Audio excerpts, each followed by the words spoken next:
I know all of the individual words that you used. I don't know what they mean all lined up like that. And I that's genuinely okay. have no idea what you just said. Well, this has been Science Nerd Corner. The 5 people who listen who understand.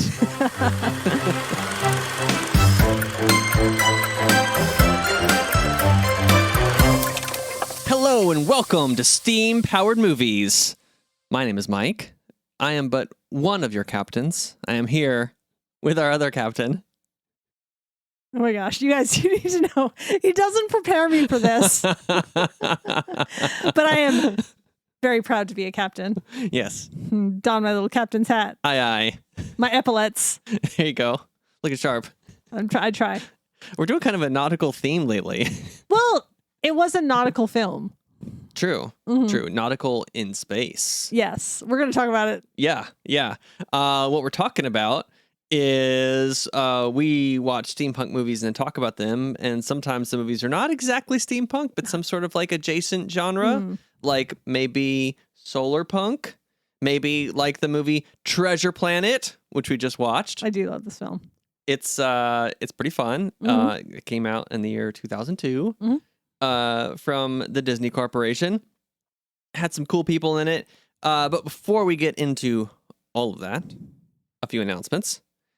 First is that in this month of August, if you want to see Dana in person, you can go to the Key City Steampunk Expo, August 8th through 10th in Gettysburg, Pennsylvania, or the Big River Steampunk Festival in Hannibal, Missouri, August 29th through September 1st. So check those out if you're nearby or in the area, or feel like driving to meet Dana and see some other cool steampunk people and have a good time. Also, we have to announce that this film was co-suggested by a listener. We must give credit where credit is due. M. Davis, 9311 on YouTube, gave us several suggestions, one of them being mentioning that Treasure Planet would be a great film to cover, and we agreed, so we watched it tonight, and now we're going to talk about it. Dana, how do you feel in general about Treasure Planet? I feel like you've set me up for a joke. I already did. No, just really, how do you feel about it? Okay, I love this movie. Like, I think this is a great film. And also, like, it came out in a very formative time of my life. So just some background for the listeners. The year 2002. Yeah, this movie came out when I was in high school. I was kind of having, like, a fabulous time. I had been accepted to college. I was kind of on my way to new adventures. And also, I know how this makes me sound when I say it. At the time, I was pretty much only reading classical literature. Oh, wow. You're in that phase. I was very much in that phase. Like, we're only reading Jane Austen. We're only reading Gaston Leroux, Phantom of the Opera. We're only reading just, Thank you for the uneducated of us. In literature. Right. Yeah. So I'm basically, like, at this point in my life, only reading like old 19th century literature. You're like, I'm an old soul. Yes. Although I never actually read this book, funny enough. Oh. But yeah, so like this movie found me at exactly the right time. Wow. That's really interesting because I think it actually missed a lot of people. And I have like an overarching theory on why, but I don't think it's time to get into that yet. Okay. I think we can save that for later. Can I just say though, like, I think you and I saw this movie at a very similar time because, like, we were hanging out in high school. Like, we weren't dating or anything, but we were friends. And I think you and I saw this at a very similar point, like at a friend's house. Did we watch it at a friend's house back then? I don't feel remember like seeing you were it. there. I remember at like a mutual friend's house, I saw this film. Mutual friend was a big fan. I feel like you were there. Maybe, I don't know. Maybe I wasn't paying attention. I don't know. I don't. You were probably bored. I don't remember seeing this film until like 10 years ago, maybe. Okay, fair enough. So like well after it came out, and you were like, "Wait, what? You don't know about this awesome film?" Right, but I also felt like that way about Atlantis. If you recall, it came out on this podcast that you'd not seen it previous to the podcast viewing. Yeah, I think I was shocked. I think previously I got those two films mixed up in my head. I was shook. You were you were quite shook. This film that is loosely based on the book Treasure Island by Robert Louis Stevenson, released in 1883. Yep. They got some pretty good people in the cast for this. Joseph Gordon-Levitt. An absolute heartthrob of our generation. Oh. Grab your Tiger Beat. Grab your Teen Beat magazines. Yes. The real queen, Emma Thompson. Oh my gosh, yes. I love her. I love her to pieces. She is a queen. You're absolutely right to say that. When also, is she not awesome? I just want to say I have seen some truly magnificent cosplays of her character, Captain Amelia. Oh, really? At a couple of steampunk conventions. Oh. Like, if you're listening and you know who you are, you know I love you and I have so much respect for you. Like, and then you throw in some Martin Short for the comic relief. Oh, I love him. Which I have to imagine that they just like put him in a sound booth and had him say stuff, and then they animated the film around it. I can see that because that's what they did with Josh Gad in Frozen. Right, and like, Aladdin with Robin Williams. Like I and have also to imagine. John Mulaney and Spider-Ham. That also makes sense. This seems to be a proven formula for like truly brilliant comics. Mm-hmm. Like you just sort of give them a vague premise and then let them go. Yeah. Maybe give them like dialogue to bounce off of and just like, we're not going to animate the film yet. That takes a lot of work. We're going to wait to see what you say. Right. And then work around that. Mm-hmm. Like I said, it came out in 2002. It's very much of the time. Oh my gosh. Yeah. There are so many ways. There are such cultural references in this. For instance, like our Alponian chowder. Do you remember Alpo? It was like a major dog food brand. Oh, wow. Yeah. I fed my dogs this dog food when I was in high school. Yeah. So like we had Alponian chowder. We had like the Goo Goo Dolls playing. I mean, the Goo Goo Dolls, like alone. We're going to talk about them. It sets it in a very specific time in American culture. But we also had this like the Go Doppler, get your birthday. Yeah. Like, I was just going to say that. It was the height of that meme before memes were a meme. That was the first thing that I saw in this film. Was like, oh, this is very turn of the millennium times. Because that was like a couple years and then it was gone. Yeah, pretty much. It's kind of like what is it? The dabbing? Yeah. Dabbing, like it's still like vaguely in the public mindset, but like it's basically done. Yeah, it's the gesture of the time. Sure. And they moved on to other stuff. Mm-hmm. So this film is, would you say solar punk? Okay, so I did some research on this. Okay, good. The internet is very divided. Really? Yes. Because I actually did first write down cyberpunk, and then we started the film. I was like, wait, it's solar powered stuff. It's solar punk. So what is it? While nerds tell me. We don't want to stick too strictly. I'm also a nerd. I know you are. Go ahead. But are you as much of a nerd in this sphere as I am? Not in this sphere. No. That's fair.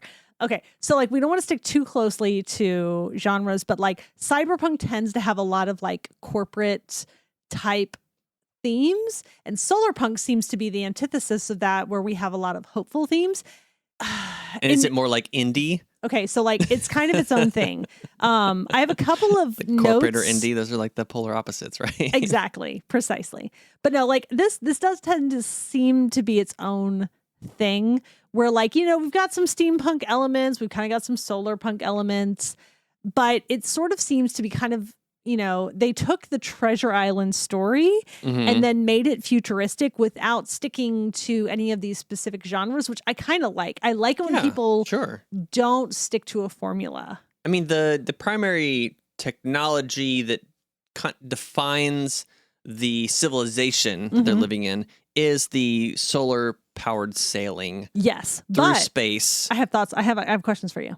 Okay. So as far as like a sci-fi adaptation of Robert Louis Stevenson's Treasure Island, which we all basically know it's a treasure hunt. Yeah. Yeah, it's your basic, golden age of sailing treasure hunt. We have a map, we go. X marks the spot. Yeah, we have adventure, find it. Blah, blah. Pretty basic. Pirates, yada. Of course there's pirates. Of course, because pirates are fun. On the high seas, arr. Arr. So, but as far as a sci-fi adaptation of that type of story, how did you feel? Like, we have a lot of different stuff going on. We have the solar-powered sails, but we also have carriages pulled by, like, slug kind of creatures. We have all of these different alien species. We have a whole solar system and even different galaxies populated by different species. How did you feel about this as a sci-fi adaptation? Well, one thing I think it did that some of the great sci-fi does is it predicted some future almost accurately in a real way. The opening scene is this backstory of what the treasure planet is. It's Captain Flint and his team pillaged across the galaxy and hid all their treasure. And it's being told through the medium of this basically a tablet. It's a storybook, but yeah. It's no, you're right. You're right, because it's reading to little Jim. It's you hand your small child a tablet and he watches stories on the screen that talk. That is really interesting. It almost predicted the iPad with YouTube, except that this was in the film. It was like a single purpose, like it's this book in the video audio form, whereas now it's a tablet with everything in the universe on it. I did have almost a visceral reaction to this. And okay. I realized like this is very much coming from Mike is seeing me like have the duality of like, I realized this was like a very fortunate thing I had happened to me. And not everybody can have this, but also like, this is the way it should be. Like, okay, where's this going? My parents read to me when I was a child, right. which shows in how I am now. Like, okay, in how yes, much I because love we books. were children in the 80s and 90s. Yeah, but no, like both my parents read to me, like both my mom and my dad, and like every night. Like, because your dad didn't go off to be me. a pirate or whatever. Right. My dad was not a deadbeat, and he like didn't leave my family. Right. For mysterious reasons never explained. I thought it was going to come back to... I thought I misremembered that it was going to be like, oh, he was part of the pirate gang that found the treasure or something. I think we're conflating it with the Pirates of the Caribbean. Oh, yeah, exactly. That's what happened in that film. But in this, he's just kind of a deadbeat. It's like that classic, like, he went out for cigarettes and never came back. Yeah. So, well, Disney was like, well, we've been killing off moms left and right. We got to have a dad leave, and that's got to be the start of the story. But honestly, I do feel like that was kind of a good choice on their part, because it is, unfortunately, like a pretty widespread issue, and it's very relatable for a lot of people. Mm-hmm. So, but that was not my dad. Like, my dad did the voices, and he read to me every night. And if it wasn't my dad, it was my mom. So like, I had this like visceral reaction when he's like reading on what is like, as you say, ostensibly an iPad. And I was just like, oh, where are the parents? Like, his mom comes in. Like, I know she's busy. I know she's got like a whole life. I know the dad is still in the picture, but I'm just like, why are they not reading? No, I don't think him? he was at that point. I think he was gone already. No. Because in the later scene, They had he's the like a flashback teenager during the montage. Yeah. Yeah, during Johnny Resnick's little ballad. We'll get to you, Johnny. We will. We will get to you. Sorry. You have to understand, we live in Nashville. There's a whole thing with the Great American Band TV show that we have a history with anyway. Okay. Let's just do it now then. Okay. Yes, there was a TV show called The Next Great American Band. A friend of mine was on the show. He was playing for a band. We for live this in Nashville. artist. Like, you kind of can't swing a dead cat without this sort of situation happening. Yeah. And one of the band, Johnny Resnick, was a judge on the show with some other people who I already forgot. And for those who don't know, Johnny Resnick is the lead singer of the Goo Goo Dolls. Yeah. So 15 something years ago, 18, I don't know. I remember watching this show. Yeah. We watched it together. And one of the bands that had been doing like upbeat songs, one of the weeks they did like a ballad. And Johnny Resnick, the lead singer of the Goo Goo Dolls, of all people, who just did like a special concert like last weekend here in town. Yeah. Basically, criticized the band for playing soft boy music, which is the foundation of his entire career. He is a professional soft boy. And not that there's anything wrong with that, but he, of all people, would criticize an artist for playing soft music, emotional really emo music. Like, yeah, and just, you know what? I can't take you seriously anymore. I remember we were watching it live and you like paused it wasn't TiVo at that time. It was whatever it was, the DVR or whatever. And being like, how can he, of all people, say this? You were so incensed. While like, what is it? Something in the Mile High Orchestra. What's his name? Denver. Denver and the Mile High Orchestra was doing their thing. And he was like, how dare you? Yeah. I'm never going to forget it. I won't either. And every time, Iris might be ruined for me. It was a college anthem. Mm-hmm. It spoke to my soft boy emo heart. But it's just not the same. Since it was so hypocritical. But yeah, This is the weird thing about living in Music City, because sometimes some of these things hit so close to home. I know, it was so weird. And then like we watched this film and he's like doing all the ballads for it. We watched this movie together like 10, 12 years ago or whatever. Yeah. When I had forgotten, I'd maybe not seen it, and we watched it and I was like, yeah, it's good. And then we watched it again tonight. I had forgotten about the montage. When I saw it tonight, it hit me again. It hit me fresh. I was like, I totally forgot. There's this like 4 minutes of Goo Goo Dolls and the montage of, Jim and Silver getting to know each other and like Silver going soft to the soft boy music. Pretty much. I mean, it's perfect. It actually works. And like, it's of the era. No, it's totally fitting for this. It is very much of that era. But it is like a bit of whiplash to like, I'm transported to 20 years ago. Like, it's a very weird experience. I had forgotten that it happens. I do actually think this is why Disney films went back to doing their own themes instead of like, like radio hits for their theme music, because it dates the movie so much. Oh, it does. Yeah. It dates it so much. Okay. While we're on the topic of go on. Our generation, go on. I have a theory on why this movie didn't hit. Because I have internet theories, but carry on. Okay, well, this is Mike Net theory. Go on. And it might be better. So this film came out in 2002 when millennials were on the older end of millennial. We're elder millennials. I am barely millennial. I hardly associate with you folks, but Mike's like, don't mix me in with the rest of the millennials. Right. I am A-okay. Like, I am part of this group and I'm totally okay with it. Well, I'm your elder, and this film is about us.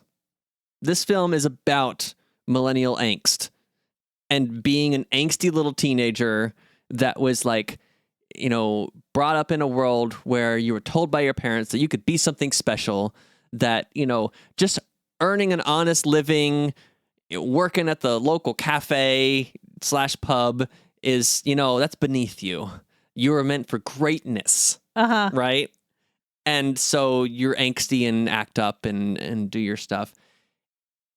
The thing is, that movie was about us at a time where we were not ready to hear that message.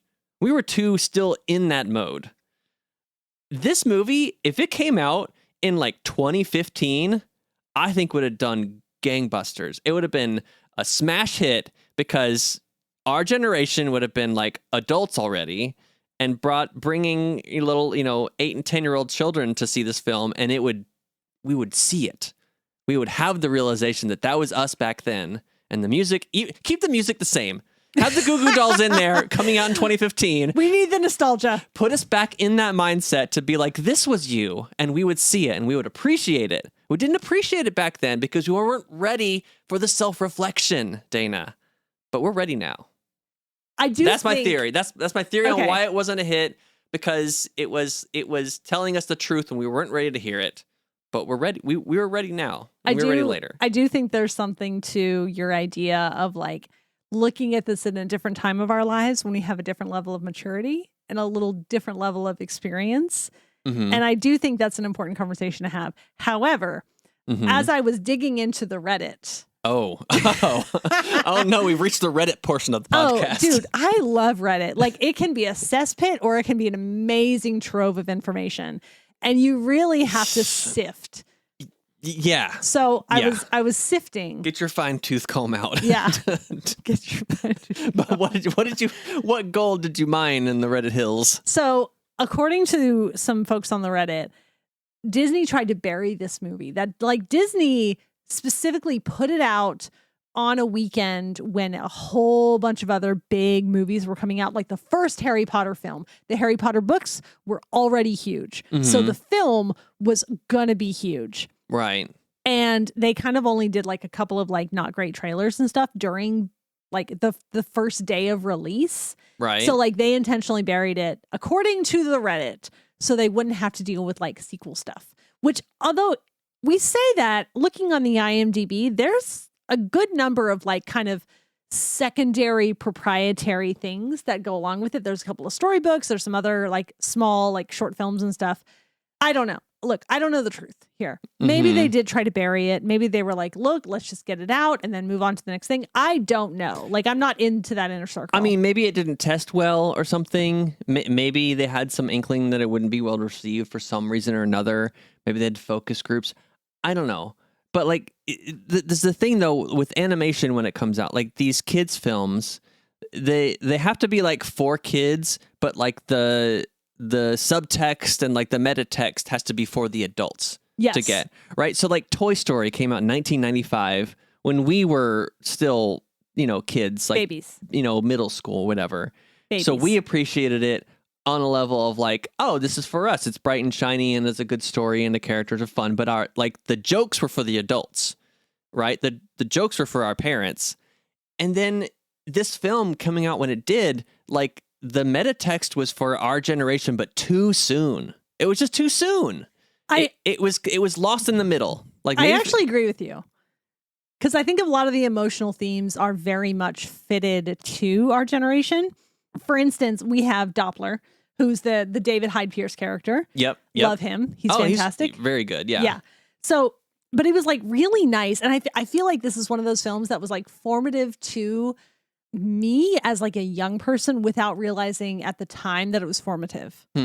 So for instance, it was really nice to see a man doing emotional labor for a woman without a request for anything in return. I don't know. I think this is called being a friend. I think that's what friends do, where you just like carry each other's emotional burdens. Yeah. And, trade the workload as you make your way through life. That's what I understand it to be. Yeah. And it was kind of incredible because like I think that sort of imprinted itself onto my brain is like, this is what a friendship should be. Uh-huh. And then at the end, like they find themselves like hugging and they're like, oh wait, it's kind of just happening. Yeah. In like in a very organic way. I really liked his character. Oh, he's delightful. I love him. Yeah. In the beginning where he was like disgusted by the small child. That was very much me. Like, please go away. Like whatever it is you need, please go find someone else to give it to you. It was interesting how they handled his character throughout the film because he had a real arc throughout the whole story. Maybe as much as Jim did, because he starts out as a character of very high status in his original setting. He's like a learned person. He's very wealthy and knowledgeable compared to the people around him, right? He has all this book smarts and he's a very respected person in the community. And then he gets thrown into this adventure scenario and he becomes like the lowest of low status, where like his book smarts don't mean anything. And like the money he has doesn't mean anything when you're out in the wild, basically. And he becomes like the comic relief for a bit. But then he kind of like learns his way and becomes more comfortable. And in the end, like, learns some stuff about himself. And yeah, it's a really interesting character. For like a side character to have that much development is really well done, I think. No, like side characters should always have an arc, and context is everything. So, I think the way you described it is exactly hitting the nail on the head as far as like how his progression goes. Because as soon as he's a fish out of water, he, kind of loses all that status, but then he sort of rebuilds it with his expertise in those specific situations where he's needed. Yeah, right. So, no, I did really like the way his character is done. I love Captain Amelia so much. Like, she's one of those characters who's like, okay, can you just run everything? Also, like, if Robin Hood, you know, the sexy fox of our childhood, if he was sort of like a lot of people's first introduction to furries, like Captain Amelia is the next generation's first introduction to furries. Yeah. I don't know. I'm not going to touch that. But I stand by what I said. Hit us in the comments if that rings true to you. If that people. was an awakening for you. Yeah. We'd like to know. But yeah, no, her character was great. Love her. It's just really nice to see like a truly competent person at the wheel, in metaphorically and literally. And Mr. Arrow. Oh, R.I.P. Mr. Arrow. He gets done dirty in all these versions. He got done dirty in the original book. This is very fitting or matched to the original text. Oh, really? Yeah, he gets thrown overboard during a storm in the original book. Yes, I haven't read it, but like I'm super familiar with the content. And it was basically the same thing here. Pretty much, yeah. They've done a good job of keeping to the original text and being and honoring it. So in the original text, what was the morph equivalent? I mean, I'm not 100% sure. I think Silver might have had a parrot. Like, I think he has a pet of some kind. Yeah, that makes sense. So, yeah. But I mean, like, pets are excellent vehicles for just like making stuff happen. Also, Disney, you got to have like a cute little animalish character. Always sidekick has to have thing. a cute character. Yeah. And I like Morph. I like that Morph is kind of like the small child who always repeats the inappropriate thing. Yeah. Your spaceport floozies. Yeah. I like Morph a lot. He was fun. I think he actually also performed an important function in the story, and that he was basically a dog. Kind of, yeah. He's very puppy-like. Very puppy-like in that also because he was Silver's pet, but then he went to Jim for a while because Jim was treating him nice and giving him treats and petting him and hanging out and stuff, and even sort of like didn't want to hang out with Silver anymore when he was being scary because Jim was being nice. Yeah. But I think just Morph being cozy with Silver and Morph being the dog in this story lets you know that Silver wasn't all bad, because dogs are excellent judges of character. That is very, very often. I'm not going to say 100% of the time, but very, very often sort of a shorthand for the sort of character you're dealing with. Like if you have a character who like doesn't like dogs or is mean to dogs, it's sort of an automatic, like, you know, that's a bad guy. Oh yeah. Or if they have a cat. I'm just kidding. Okay. That can go both ways, actually. They're like, they just talked about this on No Such Thing as Fish. Like there is some actual scientific evidence for this, but also like cats are just cats are just like, all you cat people out there, we love you too. Yeah, but cats are chaotic creatures, and you sort of can't rely on them as a character witness. Where dogs, 100%, you can rely on them for character witness. Yes. Dogs cannot lie. They will tell the truth. Can we talk about the animation in this film? Sure, yeah. Because it is an animated film, and I always like to talk about this. Yeah. And they do lots of cool stuff with Morph. He animates all over the place. Yeah, and like we had, like this was very much in the beginning of like trying to work with like CG animation and stuff. Like we had a moment where it was kind of like a video game where Jim is looking at the kitchen and whatnot, and we're seeing through his eyes. Yeah. Kind of, it honestly gave me vibes of like if you ever played the video game Myst. That Did I play the video game? I know you played the video game Myst. Okay. Honestly, like I feel like if you and my dad had hung out more, you would have had a lot to say about Myst. Yeah, perhaps. But yeah, this was one of the like early computer animation films for sure. So it's funny. I liked all of the animation in this film, except for that of the humans. I feel like the humans, I feel like the proportions were all off. Like the eyes were too wide. The mouth was too big. Like it was kind of almost trying to go for anime, but it was missing the mark. I don't know. But like, I feel like the humans were the one that it didn't really work for, but everything else it worked for.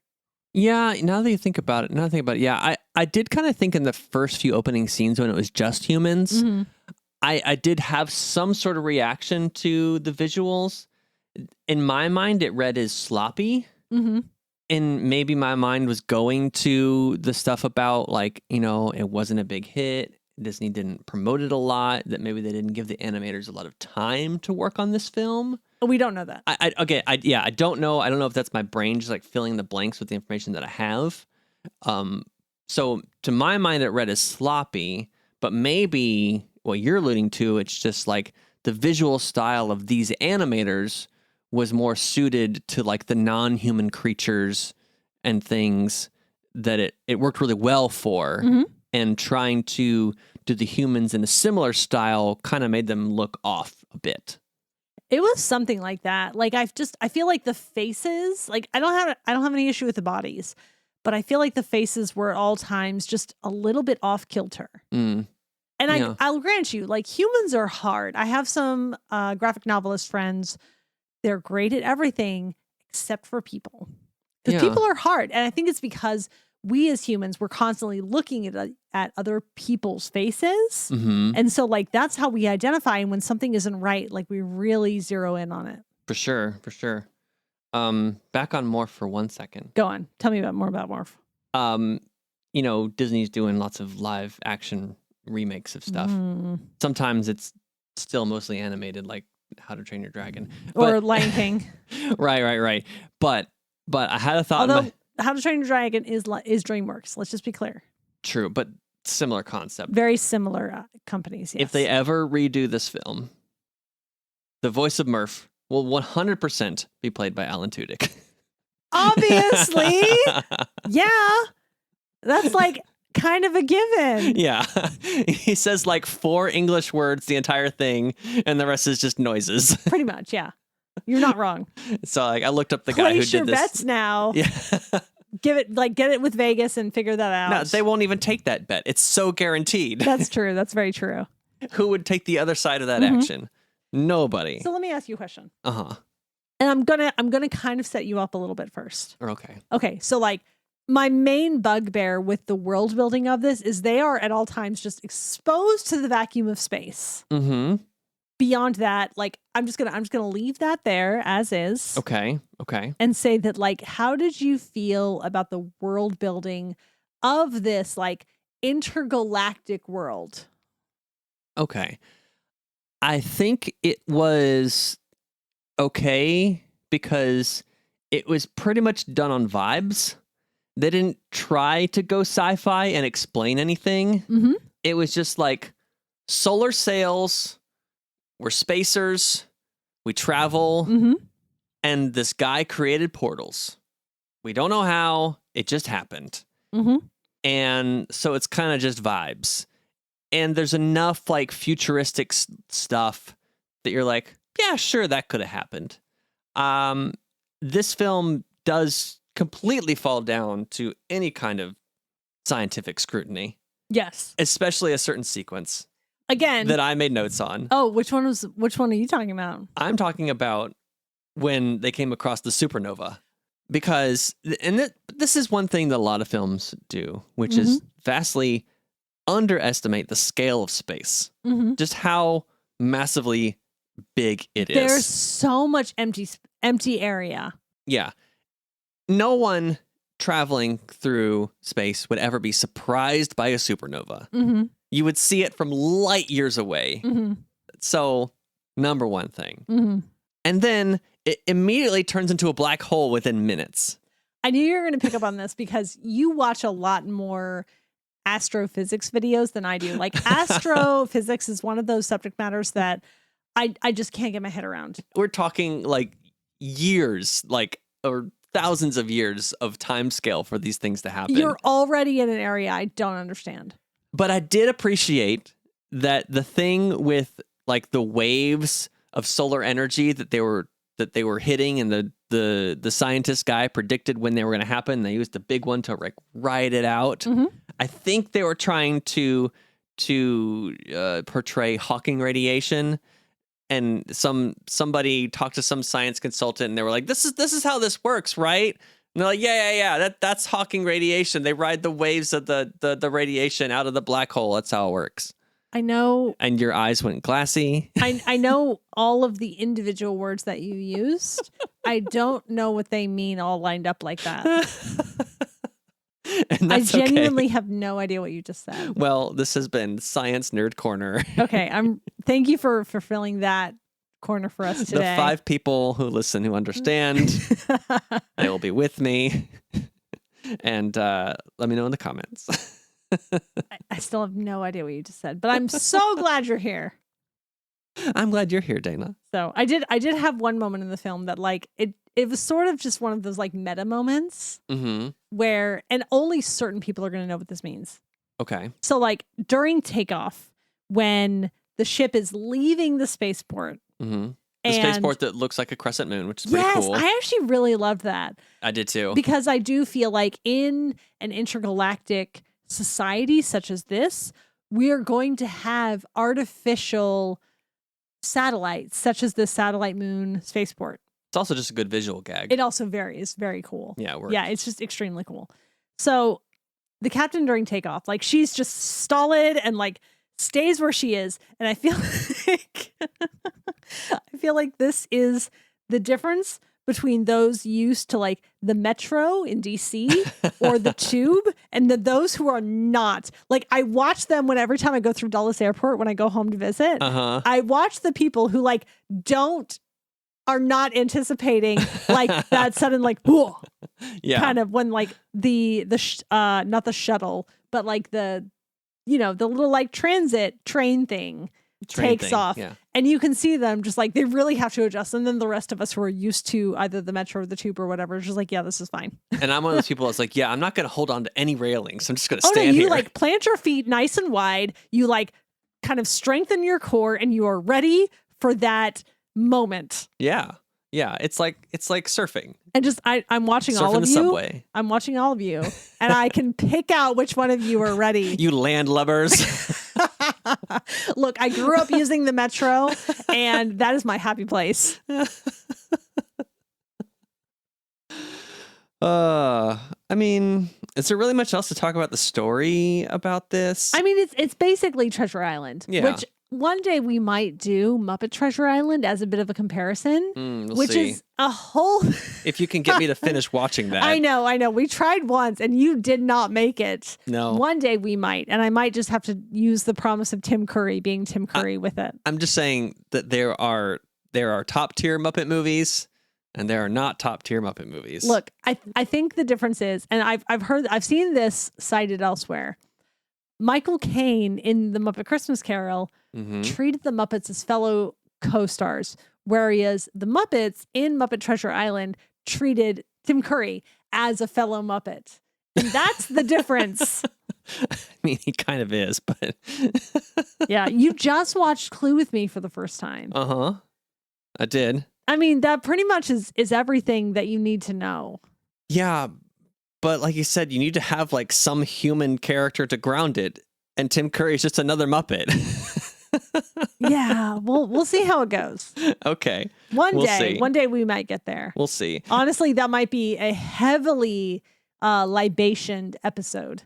It would have to be for me. But I do think like the crux of the story is, Silver bonding with Jim and, him, going soft, getting in too deep and like, learning to like him. And then he saves Jim instead of saving the entire boat of treasure. But he saves some treasure, of course, as you know. Yeah. And because Jim saved him earlier in the storm. Yeah. And I do think they put in the effort to develop that as like the overarching thing from each stage of the film. And it works really well. And I like their ending where he lets him go without having to stand trial. But he gets some treasure to help rebuild the pub. Yeah. So yeah. No, I do like their story a lot. I don't know if in the original book there was this whole like, absent father kind of storyline, or if he was killed or just what. But I know that, Long John Silver kind of takes on like a loving, like dad protector type role for him. And that drives a lot of the story. So I did like that. Another thing that was really well done is that the first scene we see of Jim is him like riding his solar powered skateboard thing. Yeah, he's basically a skateboarder. And then that's the setup showing his skills, and then the payoff is at the end where he like makeshift builds one and rides it to save the day. That is sort of the classic setup of like we see it, we don't see it again for the whole movie, and then at the end, like his specific set of skills saves the day. Yeah. I do love that from a very nostalgic kind of viewpoint. I think that always works as a sort of a narrative vehicle. It's just basic storytelling that some movies don't bother to do anymore, where you set up your characters, their abilities and their skills, you show them doing it instead of just telling you or have a character be like, oh, remember that time when you built that thing and did that awesome thing? Yeah, show us. This movie did that. And then so when it happens at the end, it makes sense. It's believable. It's like, this guy is trained for this. He's ready. He's going to save the day, and he does it. And it's awesome. Do you know the one thing that bothers me about this film? Something bothers you. Okay, tell me. I don't know what the abbreviation on the ship stands for. It's the RLS. Because usually it's the RMS, like either her Royal HMS, her Royal Majesties, or what have you. Or here in the US, it's something else. SMS maybe. The SS something. Anyway, yeah. They never tell Navy us. people are gonna be furious at us. I know they're gonna get in the comments and correct us. It's totally fine. Please do. But the RLS. We're never told what that stands for, and it makes me crazy. So I had like, is it Royal Light Speed? Is it, I don't know, Registered Lunar Sloop? I mean, Registered Lunar Ship? I don't know. I don't know. I don't know either. Because it's not interstellar or intergalactic. It just makes me a little bit crazy that we're sort of set up with almost like the overarching system that all of this runs under, and then we're never told. You know what? I kind of like this not explained. I do. I think that's makes for better world building when you don't explain everything. You just put things there in place, and you have a backstory in your head as the story creator, and it makes sense. You don't have to explain everything. As long as it looks in place, then you don't have to explain it. I'm not saying you have to explain it. I just want to know what the initials mean. Because if they just did the same thing we have in our world, like the SS whatever or the HMS whatever, you'd be like, well, how did that end up the same in this futuristic planetary world in millennia from now? Surely they would have their own designation. So they just show us it's a different designation without explaining it, and it's great. I like it. It's whatever. Okay, fine. Whatever. I know I'm very weird. I like some things explained and some things not explained. You are so persnickety about those two things. If you explain the wrong thing, I hate it. Right. And if you don't explain the wrong thing, also hate it. But this is very much your black cat energy. Like, pet me and give me the things I want until I don't want them anymore. And then I'm done and I'm angry. Well, speaking about how we feel about this film and things we like and didn't like, I think it's time to give it a rating. Okay.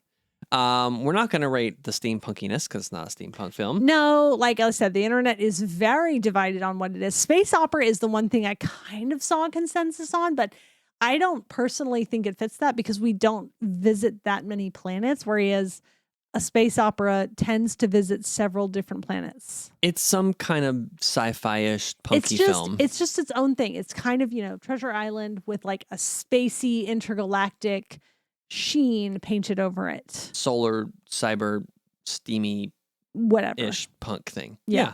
But it satisfies some sort of genre requirement. We're just gonna rate it based on how much we enjoyed watching this film. Sure, totally.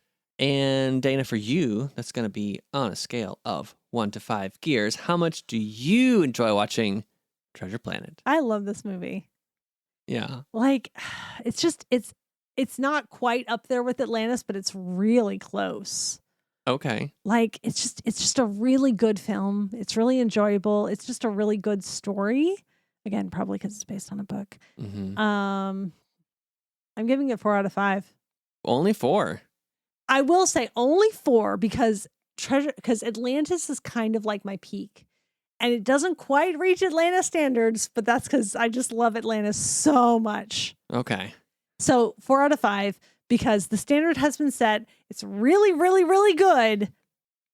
But, it doesn't quite hit that peak. Okay. For me, I'm rating it on a scale of 1 to 5 top hats. Mhm.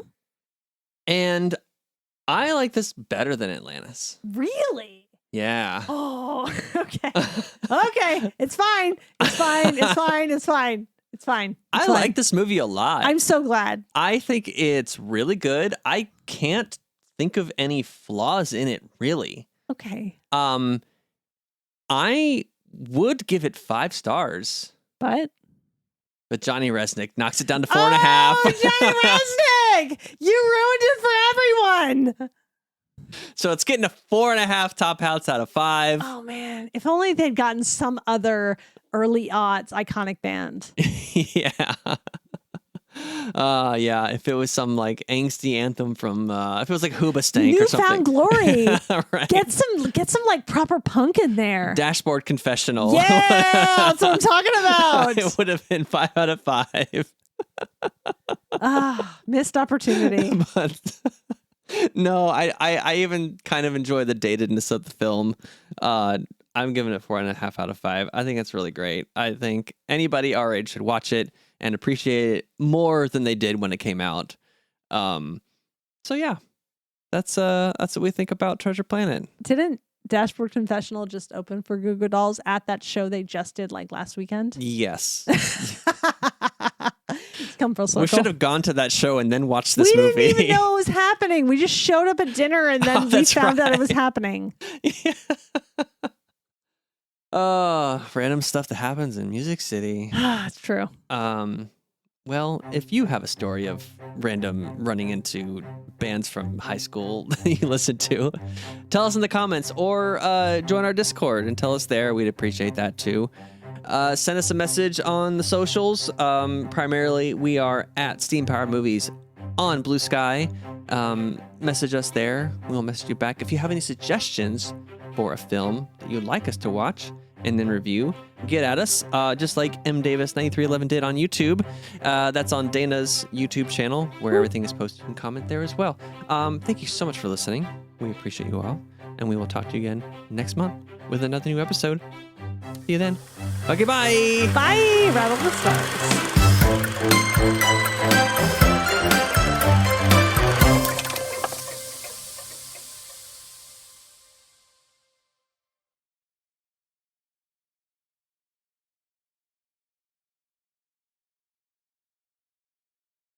I want a moment to be real. I want to touch things I feel. I want to hold on and feel I belong. And how can the world want me to change? They're the ones that stay the same. They don't know me because I'm not here. And you see the things they never see. All you wanted, I could be. Now you know me, and I'm not afraid. And I want to tell you who I am. Can you help me be a man? They can't break me as long as I know who I am.